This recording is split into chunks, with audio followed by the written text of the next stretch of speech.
அஸ்ஸலாமு அலைக்கும் வரஹ்மத்துல்லாஹி வபரகாத்துஹு. அல்ஹம்துலில்லாஹி ரப்பில் ஆலமீன். வஸ்ஸலாத்து வஸ்ஸலாமு அலா சய்யிதில் முர்சலீன் வாலிஹி வஸஹபிஹி அஜ்மாயின்.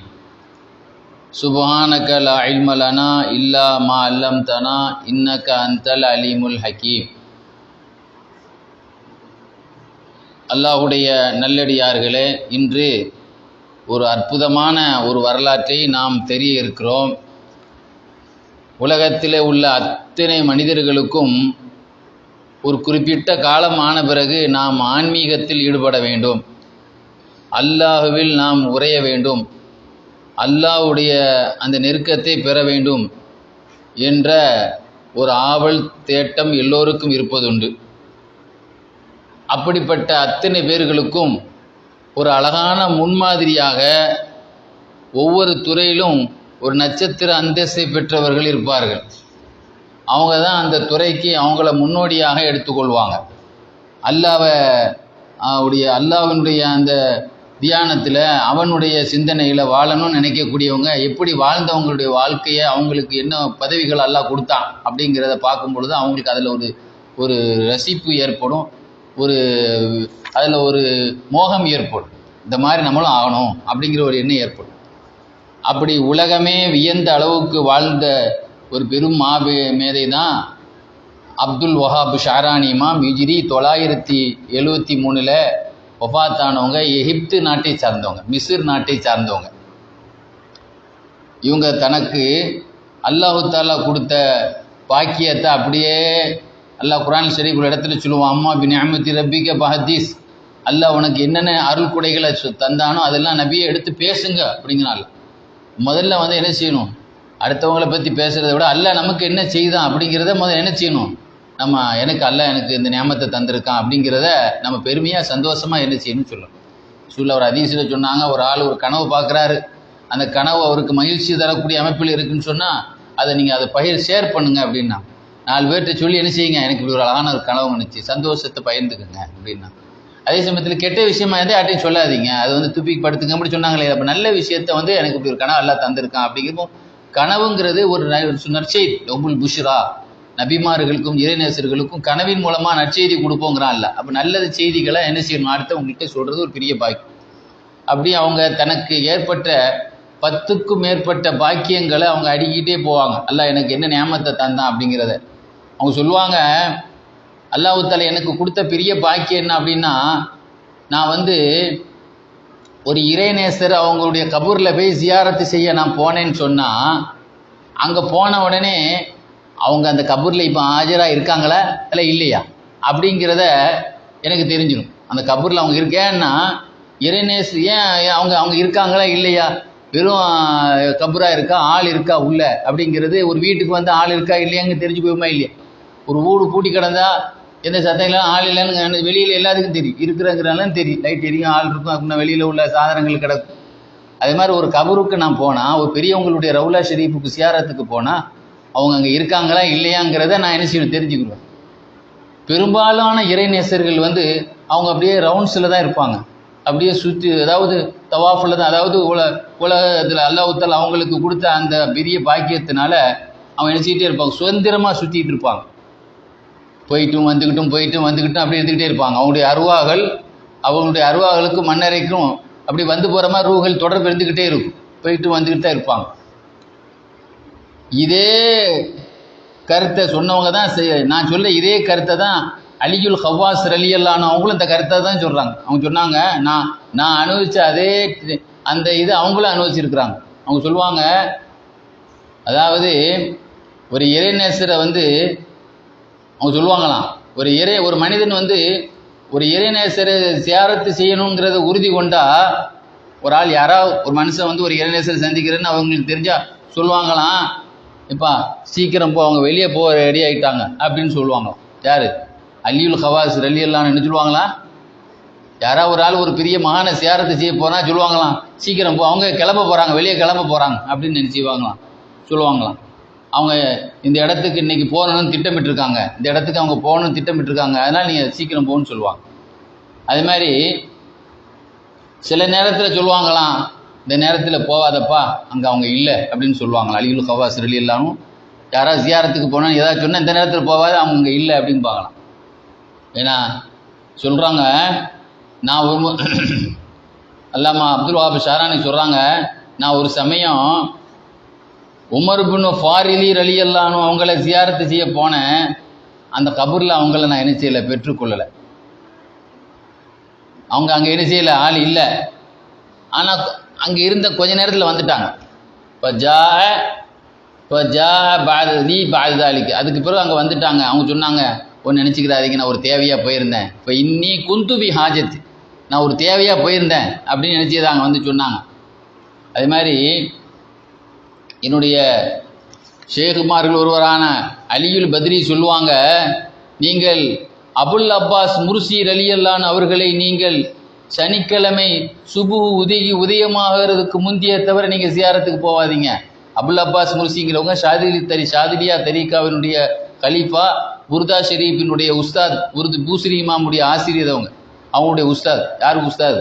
புர்தா ஷெரீஃப் வராங்க, மௌலாய சொல்லி வராமல் இந்த புர்தாவுடைய எழுதிய பூசரி இமாமுடைய உஸ்தாத் தான் யார்?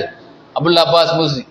ஷாதிலியா தரீகாவுடைய ஷேகாத்துக்களுடைய அபுல் ஹசன் ஷாதில் நாயத்துடைய கலீஃபா தான் Abul Abbas Mursi. Abul Abbas Mursi ரலியல்லாஹு வந்து என்ன சொல்லுவாங்க, அவங்கள பற்றி யார் சொல்லுவாங்களாம்? யார்? அலியுல் பத்ரி ரலியல்லாஹு என்ன சொல்லுவாங்க? ஷேக் அபுல் அப்பாஸ் முர்சியை நீங்கள் ஜியாரத்துக்கு போகிறாங்க, எந்த நேரத்துக்கு போகணும்? சுபுகு உதிக்கிறதுக்கு, ஃபஜ்ரு உதயமாகிறதுக்கு முந்தி போங்க, அவங்க அங்கே இருப்பாங்க சனிக்கிழமை அப்படின்னு சொல்லுவாங்களாம். அப்போ அந்த அளவுக்கு இறைநேசுகள் வந்து அங்கே இருக்கிறாங்க இல்லையாங்க கண்டுபிடிக்கக்கூடிய ஒரு அகப்பார்வை உள்ளவங்களாக அல்ல அப்துல் வஹாப் ஷாரானி ரலியல்லாஹு கொடுத்துட்டாங்க. அதே மாதிரி அவங்க சொல்லுவாங்க, என்னுடைய ஷேக் அபுல் அலி பத்ரி சொல்லுவாங்க, ஷேக் இப்ராஹிமுல் அயரஜி அவங்கள வந்து வெள்ளிக்கிழமை ராத்திரி மகரிபு பிறகு தான் நீங்கள் ஜியாரத்து செய்ய போகணும், அப்போ தான் அங்கே இருப்பாங்க. யார்? ஷேக் இப்ராஹிமுல் அயரஜி இருக்காங்களே, அவங்கள நீங்கள் ஜியாரத்துக்கு பண்ணுறாருந்தா எந்த நாள்? வெள்ளிக்கிழமை ராத்திரி மகரிபுக்கு பிறகு தான் நீங்கள் என்ன செய்யணும், போகணும்னு சொல்லுவாங்க. அதே மாதிரி யாக்கூத்துல் அரிசின்னு ஒரு இறைநேசர் இருக்காங்க, அவங்கள போகிறாயிருந்தா செவ்வாய்க்கிழமை லோருக்கு பின்னால் தான் நீங்கள் போகணும். இப்போ யார் யார் எப்போ அங்கே இருப்பாங்க அப்படிங்கிறத ஏன்னா சொல்லிட்டு மகான் சொல்லுவாங்களாம், நான் இறந்துட்டா கூட சுபுக்கு பிறகு சனிக்கிழமை தான் நீங்கள் வரணும் அப்படின்னு சொல்லக்கூடியவங்களா இருந்தாங்க. யார்? ஷேக் இப்ராஹிமுல் அதாவது சையத் அலியுல் பத்ரி ரலியல்லாஹு தஆலா. ஆக இப்படிப்பட்ட இறைநேசர் பாக்கியத்தை நான் பெற்றிருந்தேன். ஒரு கபூரில் நான் போய் நின்னா அவங்க இருக்காங்களா இல்லையா, இப்படி இந்த மாதிரி எத்தனையோ பேர் இருக்கிறாங்க, அந்த பாக்கியத்தை அல்லாஹ் எனக்கும் கொடுத்தான் அப்படின்னு சொல்லி காட்டுவாங்க. அது மாதிரி எனக்கு அல்லாஹ் கொடுத்த மிகப்பெரிய பாக்கியம் என்ன அப்படின்னா, இன்னொன்று என்னுடைய சகாக்கள், என்னுடைய சீடர்கள், அவங்கள இப்போ நம்ம ஒரு ஆளை கூப்பிட்றா இருந்தால் அவங்க வீட்டில் உள்ள ஆளை எப்படி கூப்பிட முடியும்? ஆள் அனுப்பி தான் கூப்பிட முடியும். அது மாதிரி இன்றைக்கி ஃபோன் வந்துச்சு, ஃபோன் மூலமாக கூப்பிட முடியும். அது மாதிரி ஒரு ஆள்கிட்ட பேசுகிறா இருந்தால் நம்ம என்ன செய்யணும்? மைக்கு போட்டு கத்தணும், அல்லது எனக்கு தூரத்தில் உள்ளவங்கள்ட்ட மைக்கு போட்டு கத்தணும், அல்லது என்ன செய்யணும், சத்தம் போட்டு சொல்லணும். அல்ல எனக்கு கொடுத்த மிகப்பெரிய பாக்கியம் என்ன அப்படின்னா, என்னுடைய சீடர்களை நான் யாரை அழைக்க நினைக்கிறேனோ அவங்க வீட்டில் இருக்கும் பொழுதோ, அவங்களுடைய ஊரில் இருக்கும் பொழுது, விளங்குதா? இவங்க மிஸ்ர் தானே, மிஸ்ர் நாட்டில் எங்கள் பல ஊர் இருக்குமில்ல, எகிப்து நாட்டில் பல ஊரில் பல ஒவ்வொரு வீட்டில் இருப்பாங்க. அவங்க அழைக்க நினச்சாலே என் மனசாலேயே என்ன செய்வேன், அவங்கள அழைச்சிருவேன். அப்போ சத்தம் இல்லாமல் என் மனசுக்குள்ளேயே வான்னு கூப்பிட்டு அவங்க உடனே நினச்சிவாங்க, என்னுடைய அழைப்பு அவங்களுக்கு தெரிஞ்ச உடனே வந்துடுவான். அது மாதிரி வந்தவங்களை சரி கிளம்புங்க அப்படிங்கிறது கூட நான் சொல்லாமல் கிளம்புங்கிறது மனசுக்குள்ளேயே மனசாலேயே அவங்கள என்ன செய்வேன், அவன் போக சொல்லிடுவேன். அவங்க எல்லோரும் என்ன செய்வாங்க, போயிடுவாங்க. இப்படி ஒரு பாக்கியத்தை அல்லாஹ் கொடுத்தா எல்லோரோடும் அல்ல, என்னுடைய சகாக்கள் எல்லோரோடும் இருந்துச்சானா இல்லை. எனக்கு ரொம்ப நெருக்கமாக இருந்த ஷேக் அப்துல்லாஹில் அஜமி, ஏன்னா ஆட்சியாளராக இருந்த அமீர் ஷுஜா என்பவர், ஷேக் சிராஜுத்தீனுல் ஹானூட்டி அவங்க, ஷேக் சம்சுத்தீன் ஹத்தீப் ஷர்பீனி, இன்னும் சில பேர், இந்த ஒரு 4-5 பேரை சொல்கிறாங்க. இந்த ஒரு குறிப்பிட்ட சில பேர் யாரோடு எனக்கு அதிக தொடர்பும், என்னோடு யாருக்கு அதிகமான தொடர்பும் இருந்ததோ அவங்கள மாத்திரம் நான் எப்படி அழைச்சிக்கிடுவேன், மனசாலே அழைச்சிக்கிடுவேன், மனசாலே அனுப்பிக்கிடுவேன். அவங்க என்னுடைய மனசான் பேரில் உள்ள அழைப்பிலேயே நினச்சிவாங்க. இப்போ நம்ம வந்து திடீர்னு இப்போ ஃபோன் அடிக்கும்போது ரிங் சத்தம் கேட்குது, இப்போ மெசேஜ் வருதா இல்லையா? மெசேஜ் இந்த ரிங் இன்றைக்கி அது நம்ம விளங்குறதுக்கு ஓமைகள் எத்தனையோ வந்துருச்சு. மெசேஜ் வந்து சத்தமே இல்லாமல் இருக்குல்லம்மா, வந்து பார்த்து மெசேஜ் வந்து கிடக்குதுல்ல, நீங்கள் வாங்க, நீங்கள் மெசேஜ்லேயே கூட்டத்தை கூட்டிடுறாங்களா இல்லையா? அப்படி தானே இருக்குது இங்கே. அப்போ அந்த அளவுக்கு ஆன்மீகத்தை அந்த உள்ளத்தாலேயே அவங்களுக்கு அந்த சிக்னல் எல்லாம் கொடுத்துருவான். அவங்களும் அந்த சிக்னலை அவங்க விளங்கி கொள்ளக்கூடிய ஆற்றல் உள்ளவங்களாக அவங்க இருந்தான். அதே மாதிரி சொல்லுவாங்க, எனக்கு அல்லாஹ் கொடுத்த மிகப்பெரிய பாக்கியத்தில் ஒன்று என்ன அப்படின்னா, அல்லாஹ் என்னுடைய இரணத்தில் பரக்கத்தை கொடுத்தான். எப்படி பரக்கத்துன்னு சொன்னால், அதாவது சில நேரத்தில் என்னிடத்தில் விருந்தாளிகள் வருவாங்க, நான் கொஞ்சம் தான் அவங்களுக்கு முன்னால் வைப்பேன், எல்லாரும் வயிறு நிறைய சாப்பிட்ருவாங்க. இப்போ நம்ம கொஞ்சம் தான் இருக்குது, நிறைய பேர் வந்துச்சுன்னா நம்ம ஹோட்டலுக்கு போகணும், அதில் சமையல் பண்ணணும், அதில் ஏதாவது காசு கொடுத்து கடையில் போய் வாங்கணும், அப்படி தானே நிர்பந்தம்.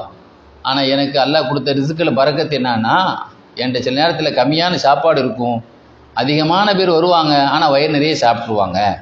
ஒரு சமயம் அப்படித்தான் 14 பேர் வந்தாங்க, விவசாயிகள், விவசாயம் செய்யக்கூடிய ஏன்னா உழவர்களாக இருந்த 14 பேர் வந்தாங்க. எல்லாத்துக்கும் சேர்த்து ஒரே ரொட்டி தான் வச்சேன், ஆனால் எல்லாரும் அந்த ஒரு ரொட்டியே பரக்கத்தா எல்லாம் வயிறு நிறைய சாப்பிட்டுட்டாங்க. இதுக்கு நிகராக ரசூலுல்லாஹ்வுடைய ஹதீஸில் எவ்வளோ விஷயங்கள் வந்துருக்கு. ரசூல் ஸல்லல்லாஹு அலைஹி வஸல்லம் அனஸ் ரலியல்லாஹு அன்ஹு அவங்க அம்மா 2 ரொட்டியை கொடுத்து விட்டாங்க. அந்த 2 ரொட்டியை வந்து என்ன செய்தாங்க, ஸல்லல்லாஹு அலைஹி வஸல்லம் பள்ளியாசில் உள்ள எல்லாரையும் கூட்டுவாங்க, ரசூலுல்லாஹ்வுடைய மனைவிமார் வீட்டில் உள்ள எல்லாரையும் கூட்டுவாங்கன்னு சொல்லி 80 பேருக்கு மேலே உள்ளவங்க சாப்பிட்றதாக ரசூலுல்லாஹ்வுடைய மோஜிஸால பார்க்க தெரிஞ்சிடும். அவர் ரசூலுல்லாஹ்வுடைய இருக்க அற்புதம் மோஜிஸா என்ற பேரில் வந்தது, இங்கே கராமாத் என்ற பேரில் அந்த அற்புதங்கள் வெளிப்பட்டது. அது மாதிரி சொல்லுவாங்க, எனக்கு உள்ள அனுபவத்தில் உள்ள அதிசயமான நிகழ்ச்சி என்ன அப்படின்னா, ஆனால் அமூது சவாரி என்ற ஊருக்கு பக்கத்தில் தங்கியிருக்கக்கூடிய கலந்தரியா தரீக்காவை சார்ந்த சில பேரை பார்த்தேன். அவங்க எந்த தரீக்காவை சார்ந்தவங்க, தரீக்காவில் நிறைய தரீக்கா இருக்குது, கலந்தரியான்னு ஒரு தரீக்கா இருந்தது. அந்த தரீக்காவை சார்ந்த ஒரு சில பேர் அந்த சீடர்களை நான் பார்த்தேன். ஆனால் அவங்களில் ஒரு வாலிபர், அவர்கிட்ட வந்து ஷரியத்துக்கு மாற்றமான வெளிரங்கமான அந்த ஷரியத்துக்கு முரணான சில செய்திகளை அவர்கிட்ட பார்த்தேன். ஒரு வாலிபர்கிட்ட, அந்த கூட்டத்தில் ஒரு ஆள்கிட்ட சில இமாம்கள் அதில் கருத்து வேறுபாடு, எந்த பிரச்சனையில் சட்ட பிரச்சனையில் சில இமாம்கள் கருத்து வேறுபாடு தெரிவிக்கிறாங்களோ, அந்த கருத்து வேறுபாடுக்குள்ள உள்ள விஷயத்தில் அதுக்கு ஷரியத்துக்கு முரணான ஒரு சில செயல்பாடுகள் அவர்கிட்ட வெளிப்பட்டதை நான் பார்த்தேன். எந்த தரீக்காவை சார்ந்தவர், ஒரு கலந்தரியா தரீக்காவை சார்ந்தவர். ஏன்னா அதாவது ஷரியத்தில் எது உறுதி செய்யப்பட்டதோ அந்த விஷயத்தில் உள்ளதில்லை, சில விஷயத்தில் கருத்து வேறுபாடு இருக்குமா இல்லையா, அந்த மாதிரி கருத்து இமாம்களுக்குள்ள கருத்து வேறுபாடு உள்ள விஷயங்கள் சில பேர் கூடும்பாங்க, சில பேர் கூடாதுங்கிற கருத்து வேறுபாடு இருக்குமா இல்லையா, அந்த மாதிரி உள்ள விஷயத்தில் இமாம்களுக்கு மாற்றமாக ஒரு செயலை செய்யக்கூடிய ஒரு வாலிபர் அந்த தரீக்காவை சார்ந்த ஒரு ஆளை பார்த்தேன். பார்க்கும்பொழுது ஏன்னா என் மனசு அதனால் ரொம்ப கஷ்டமாக இருந்தது. என்ன தரீக்காவை சார்ந்தவருக்கு எப்படி செய்கிறாரு அப்படின்னு. அந்த சமயத்தில் வானத்தை அப்படி உயர்த்தினேன், ஒரு ஆள் ஆகாயத்தில் உருவச்சிட்டு இருக்கார். அவர் சொன்னார், ஏன்னா என்ன கலந்தரியா தரீக்கா விமர்சிக்கிறீங்களா, நானும் அந்த தரீக்காவை சார்ந்தவன் தான். சொன்ன உடனே நான் அரண்டுட்டேன். அப்போ அந்த தரீக்காவை சார்ந்த அந்த பெரிய ஆன்மீக தலையாக அவங்க இருந்திருக்கிறாங்க. அதனால் அதோடு நான் அதுக்கு பிறகு எதையுமே நான் என்ன செய்யறதில்லை, விமர்சனை கண்ணோட்டத்தோடு நான் எந்த விஷயத்தையும் பொதுவாக நான் தௌபா தேடிக்கிட்டேன். மக்களுடைய விஷயங்களில் நான் வந்து உடனே நினைச்சிக்க மாட்டேன், அதை மனசில் அதை எடுத்துக்கிற உள்வாங்கி அதை விமர்சிக்க மாட்டேன், அதிலிருந்து நான் என்னை பண்படுத்திக்கிட்டேன் அப்படின்னு சொல்லுவாங்க. அது மாதிரி அவங்க சொல்லுவாங்க, அதாவது தன்னுடைய யவாகீத் வல் ஜவாஹிர்னு ஒரு கிதாப், அவங்களுடைய கிதாப் இருக்குது, அல் யவாகீத் வல் ஜவாஹிர். அந்த கிதாபுக்கு பேர் வைரம், மாணிக்கம் பேர் அந்த கிதாபுக்கு பேர். அந்த கிதாபுடைய கடைசியில் அவங்க சொல்லி காட்டுவாங்க, அந்த கிதாபு வந்து சுமார் 25 பிரதிகளை கொண்டது, பெரிய பிரதிகளால் 25 பிரதி அது இருக்குது. இப்போ நம்ம சின்ன சின்னதாக நிறைய பிரதி போடுறாங்களே, 25 பிரதிகளை கொண்டது. அந்த கிதாபில் வந்து 71 விவாதங்கள் அதில் வைக்கிறாங்க. எத்தனை சப்ஜெக்ட் அதில் பேசுகிறாங்க, 70 வகையான தலைப்புகளில் சப்ஜெக்டில் அவங்க பேசுகிறாங்க. சொல்லுவாங்க, இந்த கிதாபை நான் எழுதினதே எனக்கு அல்லாஹ் கொடுத்த ஒரு பெரிய அற்புதம்னு சொல்லுவாங்க. என்னன்னா, இன்றைக்கி ஒரு மனிதனுக்கு வந்து 24 மணி நேரம் இருக்குது. இந்த 24 மணி நேரத்தில் அவனுடைய சொந்த வேலைகள், தூக்கம், மற்ற இதெல்லாம் போக அவன் வேலையை ஈடுபடக்கூடிய நேரங்களை நம்ம கணக்கு பண்ணால் 1 மணி நேரத்தில் எவ்வளோ தான் எழுத முடியும், பேச முடியும், செய்ய முடியும், நமக்கு முடியும், சிலது இருக்குது. ஆனால் இவங்க சொல்லுவாங்க, இந்த ஜவாகீத்துல் ஜவாஹிர் என்ற கிதாபை நான் 1 மாதத்தை விட கம்மியான நாளில் எழுதி முடிச்சிட்டேன். எத்தனை மாதத்து, 1 மாதம் கூட எனக்கு டைம் தேவைப்படலை. 1 மாதம் 30 நாளை விட குறைவான நாள்லேயே முடிச்சிட்டேன். எத்தனை பிரதிகள் அதில் 25 பிரதிகள். பெரிய சின்ன இன்றைக்கி ஒரு 5-6 பேப்பரை ஒரு பிரதி போடுவோம், அதை மாதிரி இல்லை, பேப்பர் மாதிரி கிடையாது. பெரிய பெரிய கிதாப்புகளாக எத்தனை புக்ஸுக்கு எத்தனை இது வந்துச்சு, 25 பிரதிகள் வந்தது. அதில் எத்தனை தலைப்பு, 71 தலைப்பு.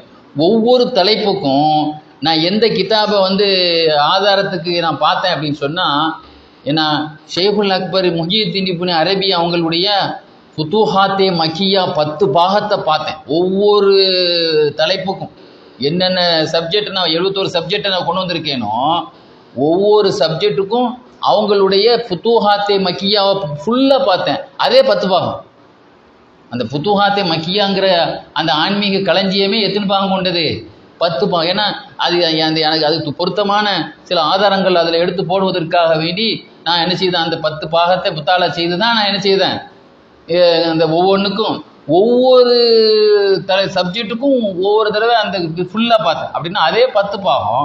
அப்படி பார்க்கும்போது 71 அந்த தலைப்புகளுக்கு 71 முறை 10 பாகத்தை பார்த்தா 710 முறை அதை பார்த்துருக்குறாங்க.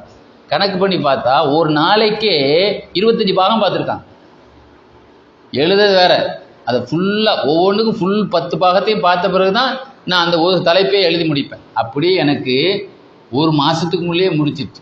அப்படின்னா இதெல்லாம் வந்து அதை பார்க்குறதுக்கு எவ்வளோ நேரம் ஆகும், அந்த 10 பாகத்துக்கு எழுதுறதுக்கு எவ்வளோ நேரம் ஆகும். அப்படி பார்க்கும்போது இந்த ஒரு மாதத்தில் முடிக்கக்கூடிய விஷயமா, அப்போ ஏதோ அந்த நேரத்தில் அல்லாஹ் பரக்கத்து செய்து எனக்கு ஒரு அற்புதத்தை அல்லாஹ் என்ன செய்யறான், இந்த விஷயத்தை நடத்தி காட்டினா அப்படின்னு என்ன செய்வாங்க, சொல்லி காட்டுவாங்க.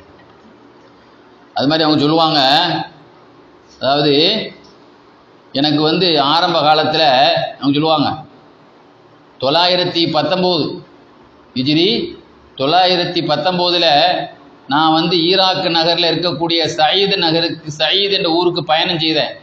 கப்பலில் போகும்போது எங்களுடைய வாகனத்துக்கு பின்னால் 70 முதலைகள் பின்னால் துரத்துச்சு.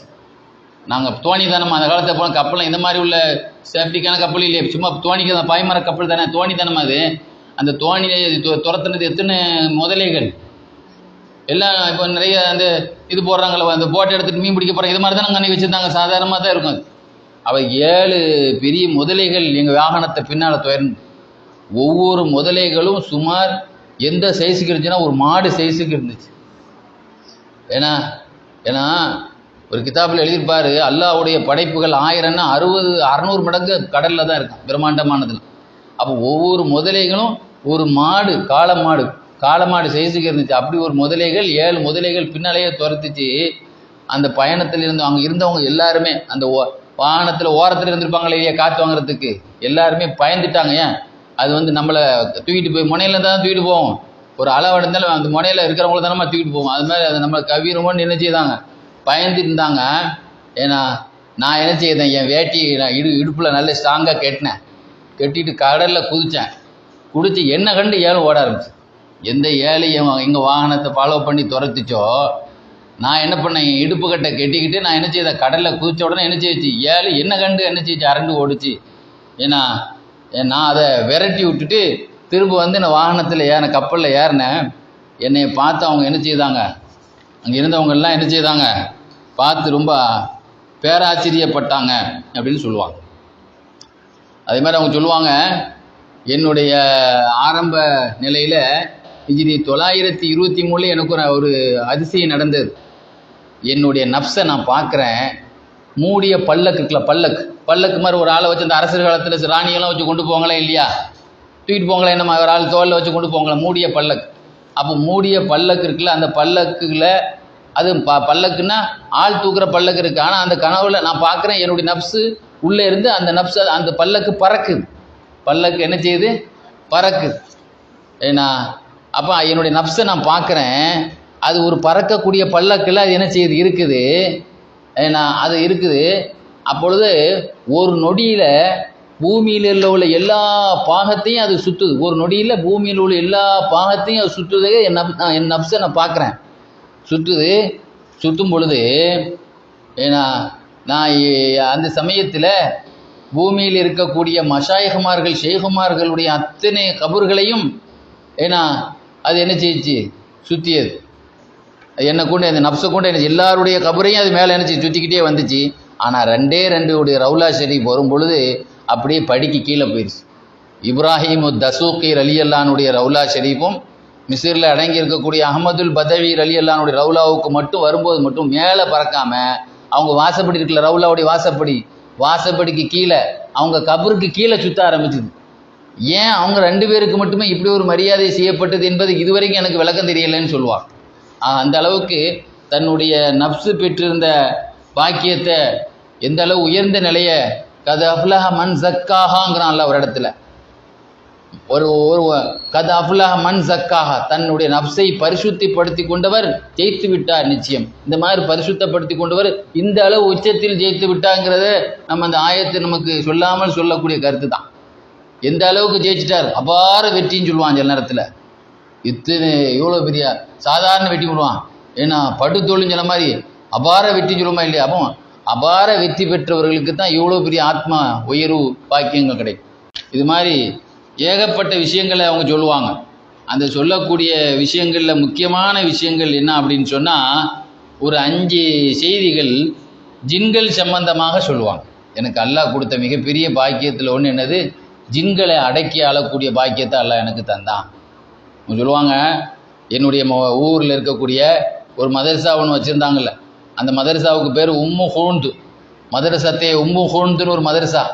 அந்த மதரசாவில் என் வீட்டில் நான் என்ன செய்தேன், அவங்க சொல்கிறாங்க, நான் மதரசாவில் நான் இருக்கும் பொழுது ஏன்னா ஒரு ஜின்னி என்கிட்ட நுழைஞ்சு என்ன செய்யுச்சு, என்னுடைய நான் இருட்டில் ஏன்னா ஜின்கள்லாம் பொதுவாக நைட்டு தானே வரும், இரவு நேரத்தில் அந்த லைட்டை அணைச்சது மாத்திரம் இல்லாமல் என் மேலே எரிந்து கொண்டே இருந்தது, சேட்டை பண்ணிக்கிட்டே இருந்துச்சு. இந்த மதரசா வீட்டில் இருக்கும்போது எரிந்து கொண்டே இருந்தது. அப்போ எரியிற சத்தம் கேட்கும்போது நைட் நேரத்தில் ஒரே கல் விடுற மாதிரி சத்தம் கேட்டால் நைட்டு தூக்கம் வராதில்ல, பயமாலாம் இருக்கும். அப்போ என்னுடைய குடும்பத்தினர் எல்லாம் பீதி அடைந்தார்கள். அதனால் ஒரு நாள் என்ன செய்தேன், இது மாதிரி தொடர்ந்து பண்ணிகிட்டு இருக்கும்போது அந்த சைத்தானை பிடிக்கிறதுக்கு தொடர்ச்சியாக பல இரவுகள் தொந்தரவு பண்ணிக்கிட்டே இருந்துச்சு. ஒரு நாள் அந்த சைத்தானை ஒளிந்து கடந்து பிடிக்கணுங்கிறதுக்காக வேண்டி நான் என்ன செய்தேன், ஒரு நாள் ஒளிந்து கடந்து நேராக அந்த கபடியில் காலை பிடிச்சா ஆளை மலர்த்திடலாம். கபடி விளையாடும் போது எங்கே கொடுத்தாலும் காலை பிடிச்சி இழுத்தானே அவன் தப்பிக்கிறது ரொம்ப கஷ்டம். அது மாதிரி கையை பிடிச்சா ஆளை உருவிட்டு ஓடிடுவான். அது மாதிரி காலை பிடிச்சி ஒரே அமுக்கு. அந்த காலை பிடிச்ச உடனே அந்த அவன் சத்தம் போட ஆரம்பித்தான். ஆனால் அந்த கால் வந்து அப்படியே என் கையில் வந்தவொடனே அப்படியே உருகிக்கிட்டே போச்சு, அப்படியே மெலிஞ்சிக்கிட்டே போச்சு. எந்த அளவுக்கு மெலிஞ்சிட்டு போச்சுன்னு சொன்னால், கடைசியில் ஐஸில் வச்சு எடுத்த ஒரு முடி மாதிரி ஆயிடுச்சு. ரொம்ப கூலாகவும் இருந்தது அந்த கால். ரெண்டாவது முடி சேஞ்சுக்கு அது ரொம்ப சுருங்கி, பலூன் சுருஞ்ச மாதிரி. பலூன் எவ்வளோ பெருசாக இருக்குமோ கடைசியில் அது காணா போகிற அளவுக்கு தேடுற மாதிரி ஆயிரும் சில நேரத்தில் பலூன். அந்த மாதிரி முடியை கண்ணுக்கு தெரியாத அளவுக்கு அவனை அப்படியே துரும்ப ஆகிட்டு, அவன் ரொம்ப தொந்தரவு பண்ணிருந்தா பிடிச்சி எண்ணெச்சிக்கிட்டான். அவனை அப்படியே கத்தி கடைசியில் எலும்பும் தோலும் ஆக்கி துரும்ப ஆக்கிட்டான். அன்னையிலேருந்து என் வீட்டுக்கு அவன் என்ன செய்யறது கிடையாது, இந்த கல் எறிகிறதுக்கு என்ன செய்ய வந்தது கிடையாது. ஏன்னா இந்த லைட்டை அணைக்கிற வேலையை என்ன செய்யாது. லைட்டை வந்து பார்த்தீங்கன்னா அந்த காலத்தில் லைட்டை அணைக்கிற வேலையும் அது என்ன செய்யிருக்கு, ஜின்கள் செய்தான் செய்திருக்கு அப்படிங்கிறத அவங்க சொல்லி காட்டுவாங்க. அது மாதிரி அவங்க சொல்லுவாங்க, நான் வந்து என்னுடைய நண்பர்களுடைய ஒரு வீட்டில் ஒரு நாள் தூங்கியிருந்தேன். அந்த வீடு ரொம்ப ஒரு பெரிய முற்றத்தில் ஒரு ஹாலில் நான் தூங்கிட்டு இருந்தேன். அது ஒரு பராமரிப்பு இல்லாத வீடு. சில வீடுகள் எப்பவும் துப்புரவா புழக்கத்தில் இருந்தால் பரவாயில்லை, பூட்டியே கடந்தால் பராமரிப்பு இல்லாமல் இருந்தால் சொல்லுவாங்க பூட்டியை விடு பேய்கள் கூடி இருக்குன்னு சொல்லுவாங்க. அது அந்த காலத்தில் பெரிய ஆட்கள் சொல்லுவாங்க. அங்கே பராமரிப்பு இல்லாமல் சுத்தம் இல்லாத செய்யப்படாமல் ஒழுங்காக அதுக்கு கிளீன் பண்ணாமல் ஒரு குப்பை மாதிரி கிடக்கக்கூடிய ஒரு ஹாலில் அவர் என்னை தங்க வச்சுட்டு என்னைய லைட்டை பற்ற வச்சுட்டு கதவை பூட்டிட்டு போயிட்டார். என்னை தனியாக அந்த வீட்டில் வச்சுட்டு போயிட்டார். ஒரு பெரிய ஹால் அது. அந்த சமயத்தில் ஒரு ஜின்னு வந்து லைட்டை அணைத்தது. அது மாதிரி அதோட ஜின்களுடைய ஒரு பெரிய கூட்டமே வந்தது. அது மட்டும் முதலாவது ஒரு சிங்கிள் ஜின் தானே சேட்டை பண்ணிச்சு. இது ஒரு கூட்டமே மீட்டிங் போடுற மாதிரி ஒரு கூட்டமே நினச்சி வந்து வரிசையாக உட்காந்து சுபுகு வரைக்கும் கல் எறிஞ்சிக்கிட்டே இருந்தாங்க. மேலே தூக்கி கல் எறிஞ்சிக்கிட்டே தூங்க விடாமல் தொந்தரவு பண்ணிக்கிட்டே இருந்துச்சு. ஏன்னா அப்போ நான் சொன்னேன், இந்த மாதிரி பண்ணிகிட்டு இருக்கீங்க, இஸ்ஸத்தில்லா இன் கபில் தூ அலா அஹதி மின்கும் லா யக்திரு அஹதுன் அன் யுத்லிகஹு மின்னி ஒலல் மலிக்குல் அஹமர். நான் வந்து உங்களில் ஒரு ஆளை பிடிச்சேன்னு வை, இதில் ஒருத்தங்கூட என் கையிலேருந்து உருவ முடியாது. உங்கள் அரசனாக இருந்தாலும் முடியாது. சிவப்பாக இருக்கக்கூடிய உங்கள் அரசனாக இருந்தாலும் சிவப்பு மன்னராக இருந்தாலும் என்ன செய்யாது என் கையிலேருந்து. அப்படின்னா நீ எவ்வளோ பெரிய ஆளாக இருந்தாலும் வான்னு சொல்கிறோமா இல்லையா, உங்கள் அரசனாக இருந்தாலும் சரி. ஏன்னா அப்போ அவன் அந்த என் கையிலேருந்து அவன் தப்ப முடியாது என்று ஒரு மிரட்டிட்டு நான் தூங்கிட்டேன். அப்புறம் எதை பற்றியும் கவலை இல்லாமல் ஏதோ கூட்டமாக நின்று தொந்தரவு பண்ணுறாங்களேன்னு சொல்லி அந்த ஃபீலிங்லாம் இல்லாமல் நிம்மதியாக நான் ஒரு நிச்சயத்தேன் ஒரு தூக்கத்தை போட்டேன்னு அவங்க சொல்லி காட்டுவாங்க. அதே மாதிரி அவங்க சொல்லுவாங்க, அதாவது நான் வந்து என் வீட்டில் ஒரு சமயம் உட்கார்ந்துட்டு இருக்கும்போது என்னுடைய வீட்டில் வந்து ஒரு பெண் ஜின்னு ஒன்று இருந்தது. என்னுடைய வீட்டில் ஒரு பெண் ஜின்னு ஒன்று இருந்தது.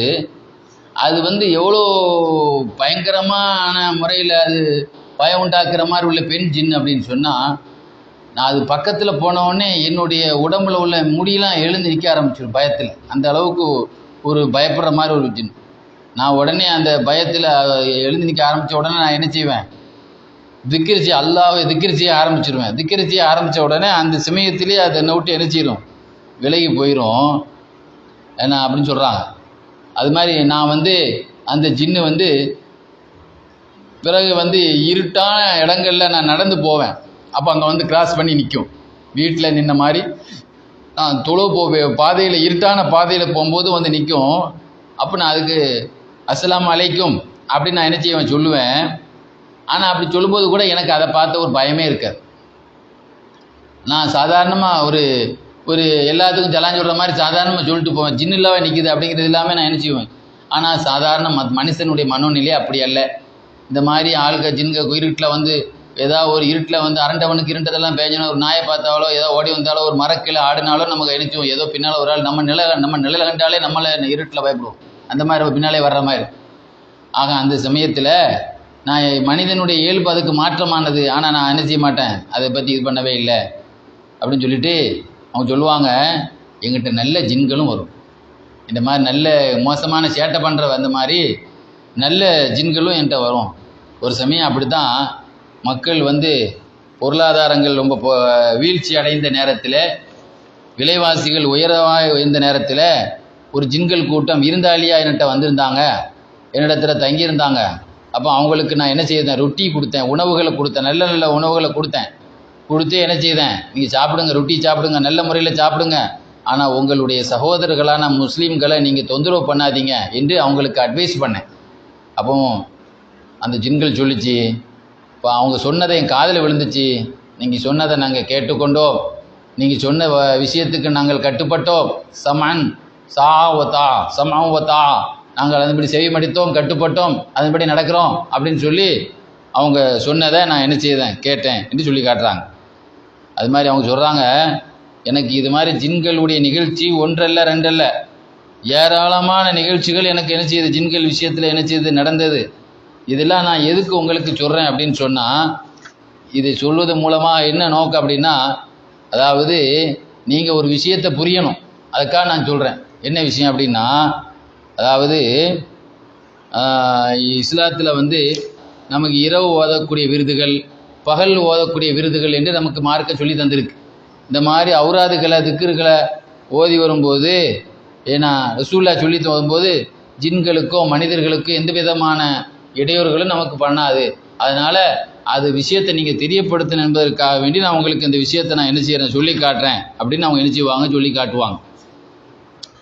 அது மாதிரி அவங்க என்ன சொல்லுவாங்க, அல்லாஹ் எனக்கு தந்த மிகப்பெரிய பாக்கியத்தில், அது மாதிரி இன்னொரு விஷயம் சொல்லுவாங்க ஜின்களை பற்றி. ஒரு சமயம் வந்து இந்த நல்ல ஜின்கள் என்னிடத்துல என்ன செய்தாங்க, ஒரு 75 கேள்வியை விட கேட்டு அனுப்பி வச்சுருந்தாங்க அந்த நல்ல ஜின்கள்.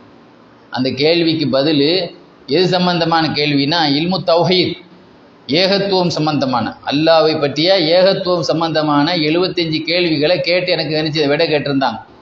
அவங்களுக்கு நான் பதில் அந்த கேள்விக்கு கடிதத்து மூலமாக, அதாவது இந்த கடிதம் அனுப்பும்படி, இந்த இதுக்கு எங்களுக்கு நான் கடிதம் அனுப்பும்படி என்ன செய்யுது, அப்போ இதுக்கே கடிதம் மூலமாகவே ஜின்னு கொடுத்துருக்கு, அப்படி தானே அர்த்தம் அதுக்கு ஆள் அனுப்பி. அப்போ நான் என்ன செய்தேன், அவங்க ஜின்கள் சொன்னாங்க, இது சம்பந்தமான அந்த ஏகத்துவ விஷயத்தில் இந்த 75 கேள்விகளுக்கும் எங்களில் உள்ள ஆலிம்கள் சட்ட மேதைகளே பதில் சொல்கிறதுக்கு இயலாமல் ஆகிட்டாங்க என்று என்ன செய்கிறாங்க அந்த ஜின்கள் சொல்லிச்சு. எங்கள் ஆலிம்சாமார்களுக்கு என்ன இல்லை, சட்ட மேதைகளுக்கு இந்த கேள்விகளுக்கு பதில் சொல்ல அவங்களுக்கு தெரியல. அதனால் அந்த ஜின்கள் சொன்னாங்க, ஏன்னா அந்த ஆலிமாக இருக்கக்கூடிய அந்த ஜின்களுடைய ஆலிம்கள் சொன்னாங்களாம், ஒகாலு ஹாதத் தஹக்கீக்கு லா யக்கூனு இல்லா மின் உலமாயில் இன்ஸ், இதுக்குண்டான சரியான விளக்கத்தை கொடுக்கணும்னா மனிதர்களில் உள்ள ஆலிம்கள் தான் இதை கொடுக்க முடியும். ஜின்களுடைய ஆலிம்கள் சொல்லாத விளக்கத்தை, ஏன்னா ஜின்கள் ஒரு சமயம் பயான் கேட்டு போனால் சஹாபாக்கள் 100 பயான் கேட்டாங்க. ஜின்கள் ஒரு தடவை ஓதிட்டு போனால் சஹாபாக்கள் நூற்றுக்கணக்கான ஓதல் கேட்டாங்க. அப்படி தானேம்மா? அப்போ அதிகமான முறையில் யார்கிட்ட ஞானம் இருக்கோ அவங்கள்ட்ட தான் விளக்கங்கள் அதிகமாக இருக்கும். ஒரு சமயம் சும்மா காட்டில் வந்தமா வந்துட்டு போனால், மின்னல் வெட்டமாக வந்துட்டு போனால் அது வந்து என்ன செய்யாது, அந்தளவு மின்னல் வெளிச்சம் ரொம்ப நேரம் இருக்குமா நிற்காது. லைட் வெளிச்சமாக அப்படி இருக்குமா? இருக்காது. அப்போ எப்பவும் அதிகமாக கிடைக்கிற இல்மு பெற்றவங்க மனிதர்கள் தான், ஜின்கள் கம்மி தானே. அதனால் அந்த ஜின்கள் எனக்கு இந்த கேள்வியை கேட்டு என்னை பார்த்து ஒரு மரியாதையான வார்த்தையை பயன்படுத்திச்சு. ஷேகுல் இஸ்லாம், இஸ்லாத்தின் குருவே, இஸ்லாமிய ஆன்மீக தந்தையே என்று என்ன செய்யுச்சு, ஆன்மீக குருவே எங்களுக்கு பதில் தாருங்க அப்படின்னு சொல்லி ஒரு மரியாதையான ஒரு வார்த்தையை, ஒரு கண்ணியமான வார்த்தையை சொல்லி என்ன செய்யுச்சு, இந்த வார்த்தையை நான் அவங்களுக்கு பதில் எழுதினேன். பதில் எடுத்துன்னு எத்தனை புக்கு எழுதினேன், அதுக்கு பதிலுக்கு 5 புக்கு எழுதினேன். எத்தனை புக்கு? அந்த 75 கேள்விக்கு நான் எழுதுனதுக்கு 5 பிரதி பதில் எழுதினேன். அந்த 5 புக்குக்கு என்ன 5 பாகம், 5 பாகத்துக்கு என்ன பேர் வச்சேன் தெரியுமா? கஷ்புல் ஹிஜாப் வர்ரான் அன் வஜிஹி அஸ்இலத்தில் ஜான்.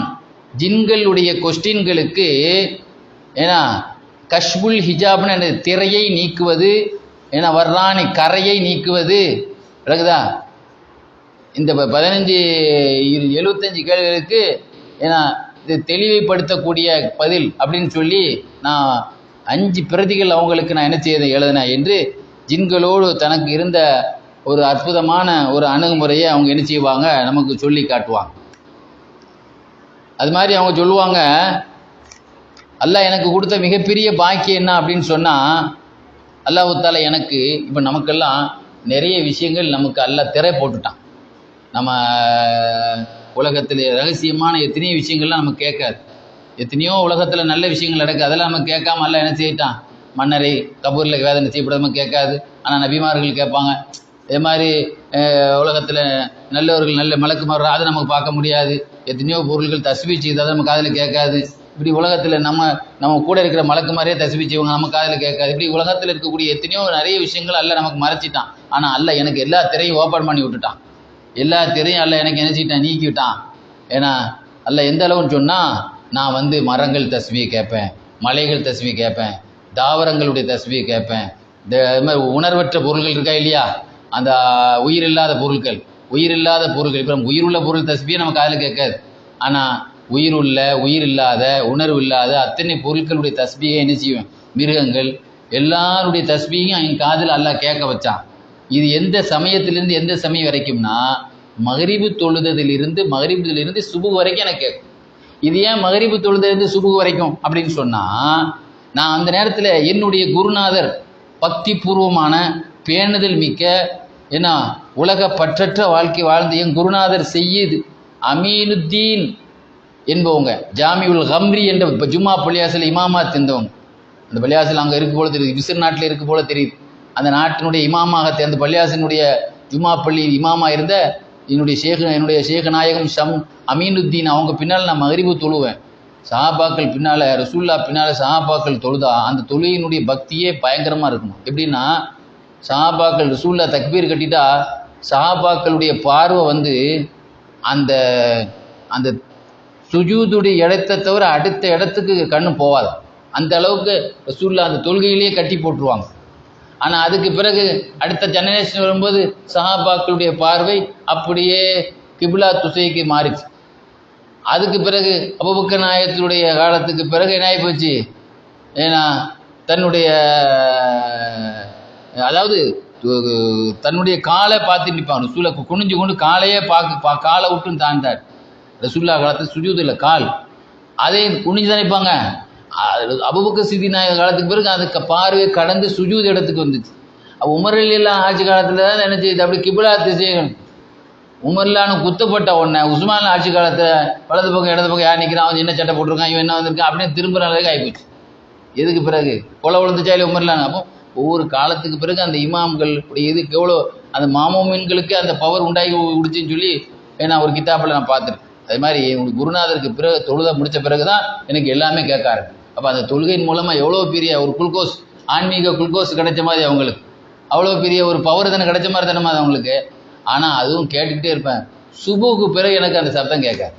அல்லாஹ் எனக்கு வந்து அது மீது ஒரு கிருபையினால அல்ல நினைச்சுவோம் அந்த நேரத்தில் அல்ல ஸ்டாப் பண்ணிடுவோம். சுபுவுக்கு பிறகு அது கேட்காது, பிறகு மகரிப் பிறகு தான். ஏன்னா 24 மணி கேட்டிருந்தா நம்ம மலக்கு கிடையாது, நம்ம மனுஷன்ல.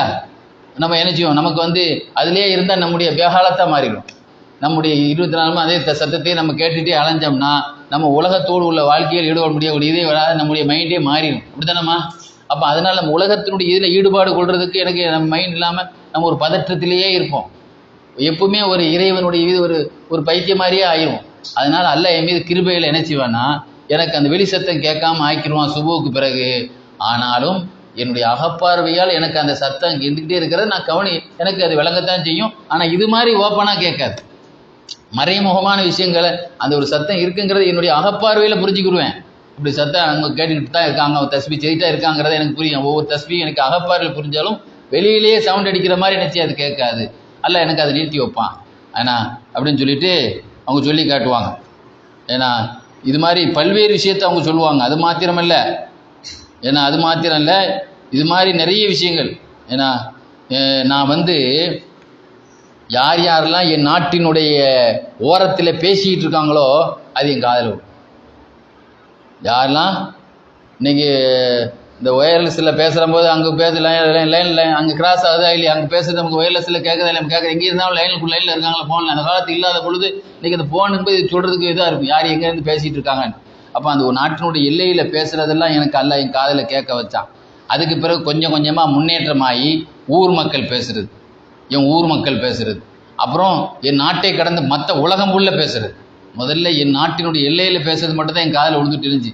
அப்புறம் என் ஊரில் உள்ளவங்க எல்லாம் எல்லையிலேருந்து ஊருக்குள்ளே அப்புறம் உலகத்தில் உள்ள எல்லாவும், அப்போ பூமி முடிஞ்சு கடலுக்குள்ளே இருக்கக்கூடிய மீன்கள் என்ன பேசுது அப்படின்னு கடலுக்குள்ளே உள்ள அந்த இதையும் எல்லாம் திறந்து விட்டான்.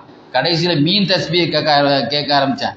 எந்த அளவுன்னா நான் கேட்ட மீன் தஸ்பியில் உள்ள அட்டகாசமான தஸ்பி மீன்கள் தஸ்பி என்னன்னா சுபஹானல் மலிக்குல் ஹல்லாக் என்று ஒரு மீன் தஸ்பி செய்து என் காலையில் என்ன செய்கிறேன் கேட்டு. ரப்புல் ஜமாதாத், அனைத்தையும் படித்த அரசன் நான் பரிசுத்தமாகிவிட்டான். ரப்புல் ஜமாதாத் அவன் யார்? அவன் உணர்வற்ற உயிரற்றவைகளுக்கெல்லாம் அவனுக்கு ரப்பு. வல் ஹயவானாத் உயிருள்ளவங்களுக்கும் அவன் இரட்சகன். வல் நபாதாத் தாவரங்களுக்கும், வல் அர்சாக் இரணங்களுக்கும் அவன் இரட்சகன். அப்படிப்பட்ட அவன் பரிசுத்தமாகிட்டான். கடலுக்குள்ள ஒரு மீன் என்ன செய்து தஸ்பி செய்து. அதே மாதிரி சுபஹானமல்லா என்சா கூத் அஹதிமின் ஹல்கிஹி, தன் படைப்பினங்களிலிருந்தும் யாருடைய சாப்பாடையும் மறக்கவில்லையே, யாருக்கும் சாப்பாடு கொடுக்க மறக்கலையே அந்த ஆண்டவன் பரிசுத்தமாகிவிட்டான். ஒரு தஸ்பியில் பல தஸ்பி செய்து. ஒரு திக்கிர் மஜ்லிஸே நடத்துது, ஒரு திக்கிரில் எத்தனை திக்கிர் செய்வோம், இதை விதமாக செய்யுது.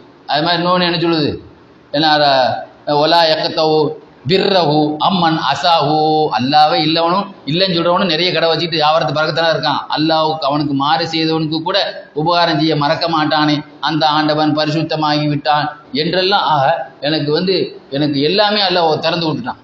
இது எந்த வருஷம் நடந்தது கூட டைரி குறித்து வச்சுருப்பாங்க போல தெரியுது. டேட்டை கூட கரெக்டாக சொல்ல. இந்த நடந்த நேரத்தில் அன்னைக்குள்ள இஸ்லாமிய டேட்டு 923 ஹிஜ்ரி. 903 தான் எனக்கு எப்படிப்பட்ட முன்னுஜுருமா இல்லை, நான் எனக்கு கல்யாண நாள் இந்த நாள், எனக்கு புள்ள பிறந்த நாள் இந்த நாள், இதை மட்டும் தான் நம்ம சொல்லுவோமா இல்லையா? நான் வீடு கட்டின நாள் இந்த நாள், ஏன்னா எங்கள் வாப்பா இறந்த நாள் இந்த நாள் சொல்கிறோமா இல்லையா? அது மாதிரி என்ன சொல்கிறாங்க, எனக்கு இந்த மாதிரி அகப்பார்வை ஓப்பன் ஆனது, உலகம் ஃபுல்லாக நடந்தது, கடலில் உள்ள அதிசயங்கள் எல்லாமே தெரிஞ்சது எனக்கு இந்த மாதிரி நாளில் தான், அந்த டேட்டில் அப்படின்னு சொல்கிறாங்க. ஏன்னா இது மாதிரி ஏகப்பட்ட அற்புதங்கள் இன்ஷா அல்லாஹ் என்னுடைய தொடர்ச்சியை இன்ஷா அல்லாஹ் நம்ம என்ன செய்யணும், ஏன்னா என்னுடைய தொடர்ச்சியை அதாவது நம்ம 100 நாளுக்கு பார்க்கணும். அதில் முக்கியமான விஷயம் என்ன அப்படின்னு சொன்னால், அதில் சொல்லக்கூடிய முக்கியமான விஷயம் என்ன, ஒரே ஒரு விஷயம் இருக்குது. அதாவது எனக்கு ஒரு ஆள் சத்தம் போட்டால், ஒரு சத்தம் கேட்குதுன்னா இந்த சத்தம் நல்ல சத்தமாக கெட்ட சத்தமாக எனக்கு உடனே கண்டுபிடிச்சிடுவேன். சிலவங்க சத்தம் போடுறது ஜின்களுடைய சத்தமாக இருக்கலாம், திடீர்னு சைத்தானுடைய சத்தமாக இருக்கலாம், இது உண்மையிலே நல்ல சத்தமாக இருக்கலாமா? ஒரு அசிரீரி கேட்குது, அந்த அசிரீரி சைத்தான் சத்தம் போடுறானா மலக்கு சத்தம் போடுறாரா அல்லது சைத்தான் நம்மளுக்கு இருக்கான்னு சொல்லும்ல. அப்போ ஒரு சத்தத்தை நான் கேட்டாலே அந்த சத்தத்தையே பிரித்து விளங்கிடுவேன். அது முன்னால் இருந்தப்போ நம்மளாம் ஒரு ஆள் முன்னாள்னா தான் அந்த சத்தத்தை வச்சுட்டு யார் நல்லவனா கெட்டவனா, நாய் சத்தமுக்கு போய் பேய் சத்தமானு கண்டுபிடிக்க முடியும். அப்போ நமக்கு திரைமறைவிலிருந்து கேட்குற ஒரு சத்தத்தை கூட இது நல்ல சத்தம், இது கெட்ட சத்தம் அப்படிங்கிற வித்தியாசத்தை அல்லாஹ் எனக்கு கொடுத்தான். இது ஒரு பாக்கியத்தை அல்லாஹ் கொடுத்தான். ஏன்னா அதே மாதிரி அல்லாஹ் எனக்கு செய்த மிக பாக்கியம் என்னன்னா, ஒரு ஹதீஸை எடுத்துக்கிட்டா இது ரசூல்லா பேசுனது, ஹதீஸின் பேரில் நிறைய கதைகள் அந்த காலத்தில் எழுதப்பட்டது. இதில் இந்த வரிகள் எல்லாம் இது கலந்துருக்கு, இது ஹதீஸ் கிடையாது. ஆக நபித்துவ பேச்சுகளை பிரித்து விளங்கக்கூடிய ஒரு ஆற்றல் அல்லாஹ் எனக்கு கொடுத்தான். இதெல்லாம் நிறைய கலந்துருக்கு அப்படின்னு. அதே மாதிரி அல்லாஹ் எனக்கு கொடுத்த மிகப்பெரிய பாக்கியம் என்னன்னா, ஒரு இஸ்லாமிய புக்கை எடுத்தா, ஒரு கிதாப் எடுத்தா, இதெல்லாம் பொய்யான தகவல், அதுலேயே நிறைய கதைகள் எழுதுனாங்க. அது மௌலூஆத்தும்பாங்க, இட்டு கட்டப்பட்ட கிதாபுகள்னு சொல்லி நிறைய கிதாபுகள், சில கிதாபுகளுக்கு பேரே இருக்கு. அப்போ அதில் இதெல்லாம் வந்து பொய்யான விஷயங்கள், இதெல்லாம் நடந்தது உண்மை விஷயம் இல்லை, இது ஹக்கே கிடையாது அப்படின்னு நான் அந்த வரியிலே நான் நினச்சிடுவேன். நான் கண்டுபிடிச்சேன் அந்த வித்தியாசத்தை எல்லாம் நினச்சி. எந்த அளவுக்குன்னா, அந்த எழுத்தை பார்த்தாலே எனக்கு மையத்து தெரியும் அது பொய்ங்கிறதுக்கு. உண்மையானதுக்கு அந்த மையத்து தெரியாது. ஆக பொய்யான எழுத்தாக இருந்தால் என்னச்சு, அந்த தகவல் பொய்யான தகவலாக இருந்தால் நான் எதை பார்ப்பேன், மையத்தை பார்ப்பேன். அது ஹக்கு கிடையாதுங்கிற இருந்தால், உண்மையாக இருந்தால் நான் பார்க்க மாட்டேன். இப்படி ஒரு அதிசயத்தை எல்லாம் எனக்கு கொடுத்தான். அதே மாதிரி அவங்க சொல்லுவாங்க, ஒரு ஆள் சாட்சி சொன்னால் அந்த சாட்சியில் பொய் சாட்சியா உண்மையான சாட்சியாங்கிறத அவர் வார்த்தையிலிருந்தே நான் கண்டுபிடிப்பேன். அப்படி ஒரு வித்தியாசத்தை எல்லாம் எனக்கு என்ன தான் கொடுத்தான். அதுக்கு பிறகு நான் அல்லாட்ட நான் உளப்பூர்வமாக துவாவில் முன்வைக்க, ஆண்டவா இது எனக்கு இது வேண்டாம், எனக்கு இது வேண்டாம், இதெல்லாம் எனக்கு இல்லாமலே நான் உன்னை வணங்குறேன் அப்படின்னு சொல்லி நான் அல்லாஹ் விட்டு பிரார்த்தனை செய்து, எனக்கு அல்லாஹ் அப்புறம் எல்லாத்தையுமே அல்லாஹ் என்ன என்னை விட்டு நீக்கிட்டான். எதுக்குன்னா ஒரு பணிவுக்காக, அல்லாஹ்வோடு நம்ம ஒரு ஒழுக்கத்தை கையாளணும் என்பதற்காக வேண்டி. ஏன்னா அற்புதங்களை வெளிப்படுத்துறத இறைநேசர்கள் விரும்ப மாட்டாங்க. ஆக அந்த அளவுக்கு நான் என்ன செய்தேன், இதெல்லாம் என்னை விட்டு வேண்டான்னு சொல்லி துவாவை கொண்டு நான் கேட்டேன், அதெல்லாம் என்னை விட்டு நிறுத்திட்டான் அப்படின்னு சொல்லி. இதெல்லாம் பார்க்குற பொழுது இப்போ நம்மலாம் சிலவங்க நபிக்குமார்கள் கூட இப்படி செய்யலையே அப்படின்னு சொல்லி ஒரு மாதிரியாக என்ன செய்வாங்க, சில பேர் வந்து ஒரு கதையை கட்டிடக்கூடாது, அதனால் அது வேண்டவே வேண்டாம் அப்படிங்கக்கா பணிவுக்காக நான் சில பேர் அதை தவிர்த்து கொண்டான். அல்லாஹ் சுப்ஹானஹு வ தஆலா இவங்களுடைய நல்லவர்களுடைய இது போன்ற நல்லவர்களுடைய பெரியவங்களுடைய ரவுலா ஷெரீஃபுக்கு சலாம் சொல்லக்கூடிய பாக்கியத்தையும், அவங்கள மாதிரி வாழக்கூடிய பாக்கியத்தையும், இது போன்ற ஆன்மீக ரகசியங்களை அறியக்கூடிய பாக்கியத்தை அல்லாஹ் நமக்கு தந்தல் புரிவானாக. வாஹிர் தாவல் அல்ஹம்துலில்லாஹி ரப்பில் ஆலமீன்.